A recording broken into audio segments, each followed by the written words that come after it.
మన లాస్ట్ క్లాస్లో analysis of starch ఆహార పదార్థాల్లో ఉండేటువంటి స్టార్చ్ని ఏ విధంగా నిర్ణయిస్తామో చెప్పుకున్నాము. ఈరోజు క్లాస్లో ఎనాలసిస్ ఆఫ్ పేపర్ పేపర్లోని ఆల్ఫా సెల్యులోజ్ను నిర్ణయించుట. జనరల్గా పేపర్లో 3 కాంపోనెంట్స్ ఉంటాయి: alpha cellulose, beta cellulose, gamma cellulose. ఈ బీటా సెల్యులోజు, గామా సెల్యులోజు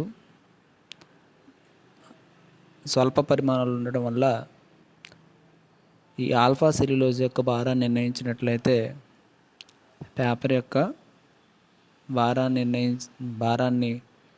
నిర్ణయించినట్లు అవుతుంది, పేపర్ను విశ్లేషణ చేసినట్లు అవుతుంది. కాబట్టి పేపర్లోను ఆల్ఫా సెల్యులోజ్ను నిర్ణయించుట. దీనికోసం 0.3 గ్రామ్స్ పేపర్ శాంపిల్ని తీసుకుని ఒక బేకర్లో 20 ml 17.5% సోడియం హైడ్రాక్సైడ్ ద్రావణం తీసుకుంటాం. 20 ml 17.5% సోడియం హైడ్రాక్సైడ్ ద్రావణం తీసుకుని ఈ పేపర్ను 300 mg పేపర్ను బేకర్లో ఉంచి నానబెడతాం అన్నమాట. ఇలా 1 గంట నానబెట్టిన తర్వాత మిశ్రమాన్ని గాజు కడ్డీతో బాగా కలుపుతాం. బాగా కలిపిన తర్వాత కాపర్ బ్రాస్తో తయారు చేసినటువంటి ఒక స్క్రీన్, అంటే ఒక వల, నెట్ లాంటి యాపరేటస్ను వడపోత కాగితంగా మనం వాడతాం. ఉపయోగించి కాపర్ బ్రాస్ స్క్రీన్ను వడపోత కాగితంలో ఉపయోగించి వడపోస్తాం. వడపోసినప్పుడు పైన కొంత పదార్థం మిగిలిపోతుంది, కొంత పదార్థం క్రిందికి వచ్చేస్తుంది. ఇప్పుడు పైన ఉన్నటువంటి పదార్థాన్ని, అంటే వలలో ఉన్నటువంటి పదార్థాన్ని 35 ml స్వేదన జలంతో కడుగుతాం. అంటే పైనుంచి స్వేదన జలాన్ని పోస్తాం అన్నమాట.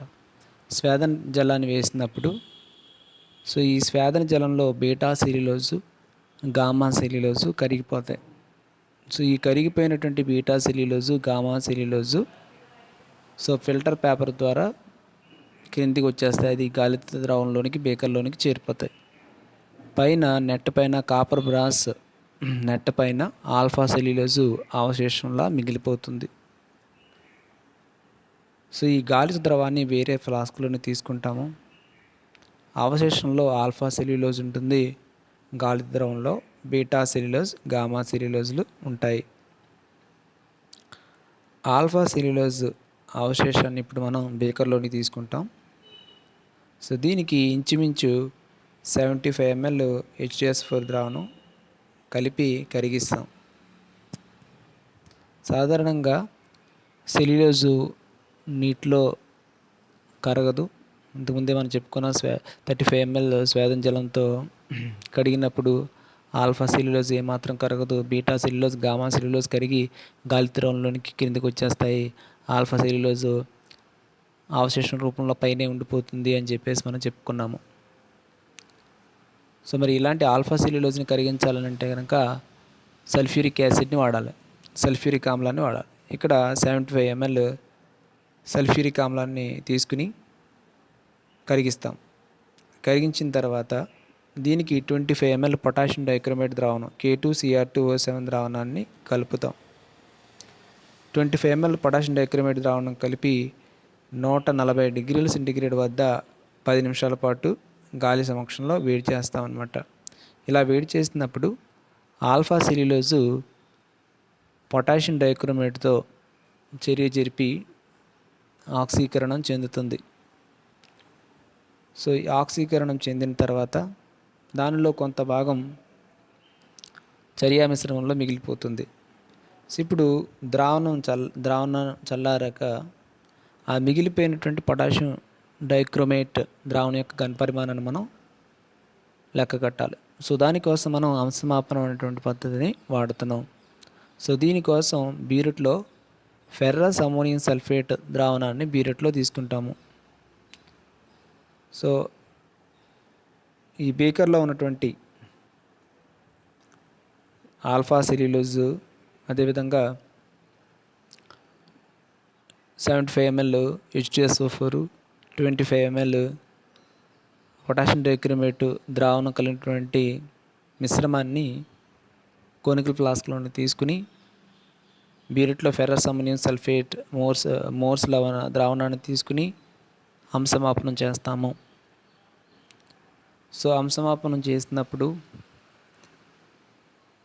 అంతిమ స్థానం వద్ద బీరుట్ రీడింగ్ని మనం నోట్ చేస్తాము. ఎప్పుడైనా సరే పొటాషియం డైక్రోమేట్ యొక్క ఘనపరిమాణాన్ని తెలుసుకోవాల్సి వచ్చినప్పుడు అంశమాపన ప్రక్రియ ద్వారా సాధారణంగా దానికి ఆపోజిట్ ద్రావణంగా ఫెర్రస్ అమోనియం సల్ఫేట్ ద్రావణాన్ని లేదా మోర్స్ లవణ ద్రావణాన్ని బీరుట్లో తీసుకుని అంశమాపనం చేసి పొటాషియం డైక్రోమేట్ ద్రావణం యొక్క ఘనపరిమాణాన్ని తెలియజేస్తూ ఉంటాం. సో అప్పుడు బీరుట్ రీడింగ్ను V1గా నోట్ చేస్తాం. V1గా నోట్ చేసి అదేవిధంగా గాలిత ద్రవం ఉంది కదా, ఈ గాలిత ద్రవంలో బీటా సెల్యులోజు, గామా సెల్యులోజులు ఉంటాయి కదా. సో ఈ బీటా సెల్యులోజ్, గామా సెల్యులోజ్ కలిగినటువంటి గాలిత ద్రవాన్ని కూడా 50 ml H2SO4 ద్రావణాన్ని కలపాలి. 50 ml H2SO4 ద్రావణాన్ని కలిపి అంటే బీటా సెల్యులోజ్, గామా సెల్యులోజ్ని 50 ml H2SO4 ద్రావణంలో కరిగించాలి. కరిగించిన తర్వాత దీనికి 5 ml పొటాషియం డైక్రోమేట్ ద్రావణం కలుపుతాం. ఎందుకు 5 ml పొటాషియం డైక్రోమేట్ ద్రావణం కలుపుతున్నాం? ఇంతకుముందు ఆల్ఫా సెల్యులోజ్ నిర్ణయించేటప్పుడు ఆల్ఫా సెల్యులోజ్ విషయంలో 25 ml పొటాషియం డైక్రోమేట్ కలిపాము. ఇక్కడ 5 ml మాత్రమే కలుపుతున్నాము. ఎందుకు కారణం ఏంటంటే బీటా సెల్యులోజ్, గామా సెల్యులోజ్లు అనేవి స్వల్ప పరిమాణంలో ఉంటాయి కాబట్టి వాటిని ఆక్సీకరణ చెందించడం కోసం స్వల్ప పరిమాణంలో పొటాషియం డైక్రోమేట్ సరిపోతుంది. అందుకోసం పొటాషియం డైక్రోమేట్ని కలిపి వేడి చేస్తాం. వేడి చేసినప్పుడు ఈ 5 ml పొటాషియం డైక్రోమేట్లో కొంత భాగం బీటా సెల్యులోజ్ను, గామా సెల్యులోజ్ యొక్క మిశ్రమాన్ని ఆక్సీకరణ చెందించడానికి ఉపయోగపడుతుంది. కొంత భాగం దర్యా మిశ్రమంలో మిగిలిపోతుంది. ఆ మిగిలిపోయినటువంటి పొటాషియం డైక్రోమేట్ ఘనపరిమాణాన్ని తెలుసుకోవడం కోసం మళ్ళీ తిరిగి బీరుట్లో ఫెర్రస్ అమోనియం సల్ఫేట్ ద్రావణాన్ని తీసుకుంటాం. ఫెర్రస్ అమోనియం సల్ఫేట్ ద్రావణం తీసుకుని అంశమాపనం చేస్తాం. అంశమాపనం చేస్తే అంతిమ స్థానం వద్ద బీరుట్ రీడింగ్ను V2ను కాలిక్యులేట్ చేస్తాం. సో ఈ V2 దేని తెలియజేస్తుంది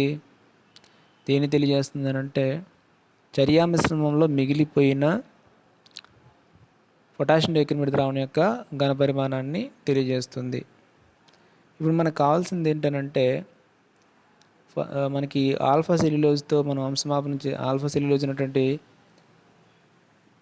చర్యా మిశ్రమాన్ని ఫెర్రస్ అమోనియం సల్ఫేట్తో అంశమాపనం చేసినప్పుడు మరి ఆల్ఫా సెల్యులోజ్తో ఆక్సీకరణలో పాల్గొన్నటువంటి పొటాషియం డైక్రోమేట్ ఘనపరిమాణం ఎంత అది కావాలి. సో ఆల్ఫా సెల్యులోజ్ను ఆక్సీకరణం చెందించడానికి కావాల్సినటువంటి పొటాషియం డైక్రోమేట్ ఘనపరిమాణం కావాలి. సో దీన్ని మనం క్యాపిటల్ E అనేటువంటి అక్షరం చేస్తాం. మనం తీసుకున్నదంతా 25 ml. ఇందులో మిగిలిపోయిందంతా V1 ml నుంచి తెలుస్తుందని అనుకున్నాము. సో V1ని సమ్ ఫ్యాక్టర్ R పెట్టి మల్టిప్లై చేయాలి. మల్టిప్లై చేసినప్పుడు మిగిలిపోయినటువంటి ఘనపరిమాణం మనకి యాక్యురేట్గా వచ్చేస్తుంది. ఎందుకంటే ఈ ఆల్ఫా సెల్యులోజ్లో స్వల్ప పరిమాణంలో బీటా సెల్యులోజ్, గామా సెల్యులోజ్లు ఉంటాయని భావించి సో V1ని సమ్ ఫ్యాక్టర్ R అనేటువంటి మల్టిప్లై చేయడం ద్వారా మనకేమవుతుందన్నమాట, మిగిలిపోయినట్టు పొటాషియం డైక్రోమేట్ ఘనపరిమాణం వచ్చేస్తుంది. సో మనం తీసుకున్నది 25 ml. ఈ 25 ml మిగిలిపోయింది V1 × R. 25లోంచి V1 × R subtract తీసేస్తే మనకి ఆల్ఫా సెల్యులోజ్ను ఆక్సీకరణం చెందించడానికి ఎంత పొటాషియం డైక్రోమేట్ కావాల్సి వచ్చిందో తెలిసిపోతుంది. ఫర్ సపోజ్ 25 ml మనం పొటాషియం డైక్రోమేట్ ద్రావణం యొక్క మొత్తం ఘనపరిమాణం. ఇందులో 10 ml మిగిలిపోయింది అనుకుందాం. V1/R వాల్యూ 10 ml అనుకుందాం. సో ఈ 25లోంచి 10 తీసేస్తే మనకి 15 ml వస్తుంది కదా. ఈ 15 ml ఆల్ఫా సెల్యులోజ్తో చర్య జరిపినట్టు అర్థం. అదేవిధంగా మనం గాలి ద్రవంలో ఉన్నటువంటి బీటా సెల్యులోజ్, గామా సెల్యులోజ్ను కూడా పొటాషియం డైక్రోమేట్తో చర్య జరిపించి మిగిలిపోయినటువంటి పొటాషియం డైక్రోమేట్ని కూడా మనం కాలిక్యులేట్ చేసాము. మరి బీటా సెల్యులోజ్, గామా సెల్యులోజ్ని ఆక్సీకరణ చెందించడానికి కావాల్సినటువంటి పొటాషియం డైక్రోమేట్ ఘన పరిమాణం కూడా మనకు కావాలి. సో దీన్ని క్యాపిటల్ బి అనుకుందాం. ఈ క్యాపిటల్ బి ఎలా వస్తుందని అంటే మనం తీసుకున్నది ఎంత 5 ml. ఇందులో మిగిలిపోయింది ఎంత V2/R. V2ను R పెట్టి మల్టిప్లై చేయాలి. మిగిలిపోయింది V2/R. సో 5 ml నుంచి V2/R తీసేస్తే బీటా సెల్యులోజ్, గామా సెల్యులోజ్తో చర్య జరిపినటువంటి లేదా ఆక్సీకరణ చెందించడానికి కావాల్సినటువంటి పొటాషియం డైక్రోమేట్ ఘన పరిమాణం వచ్చేస్తుంది. ఓకేనా. ఫర్ సపోజ్ మిగిలిపోయింది 2 ml అనుకుందాము. మనం ప్రారంభంలో తీసుకుంది 5 ml పొటాషియం డైక్రోమేట్. 5 ml నుంచి 2 ml తీసేసినట్లయితే 3 ml వస్తుంది. ఓకేనా. 5 - V2/R వాల్యూ అదనమాట.